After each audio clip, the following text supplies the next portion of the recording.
तुम्ही याला दुर्दैव म्हणा नाहीतर आणखीन काही म्हणा, पण 150 कोटी लोकसंख्या असलेल्या भारत देशातील लोकांना आजही प्रत्येक क्षेत्रातील आदर्श शोधायचा असेल तर मागे जावं लागतं.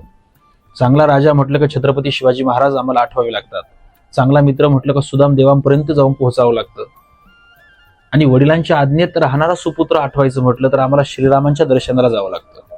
मी तुम्हाला अशाच एका आदर्शाची गोष्ट सांगतो. अनेक जण त्याला दंतकथा म्हणतील, अनेकांना पटणार नाही, अनेकांना पचणार नाही, असू दे. लालबहादूर शास्त्री या देशाचे पंतप्रधान असताना त्यांच्या मुलानं शास्त्रीजींची अँबॅसेडर गाठी कुठंतरी नेली.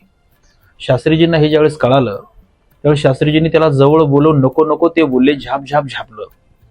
ठरवलं असतं ना शास्त्रीजींनी तर म्हणू शकले असते ना, मुलगा आहे चुकला, एवढी वेळ समजून सांगतो, पुन्हा तो चुकणार नाही. पण शास्त्रीजींनी त्यांच्या मुलाला स्पष्ट शब्दात सांगितलं, गाडी तुझ्या बापाच्या मालकीची नाही, पुन्हा गाडीला हात लावायचा नाही, आणि आता गाडीतलं जेवढं इंधन जळालंय तेवढं गाडीमध्ये टाकून द्यायचं. असे आदर्श या देशात होते. मी म्हटलं की पटणार नाही, पचणार नाही. त्यामुळं इथून पुढच्या काळामध्ये आमच्या समाजात असे आदर्श निर्माण होतील का? कदाचित. मग आम्हाला मागेच जावं लागेल. बघत राहा.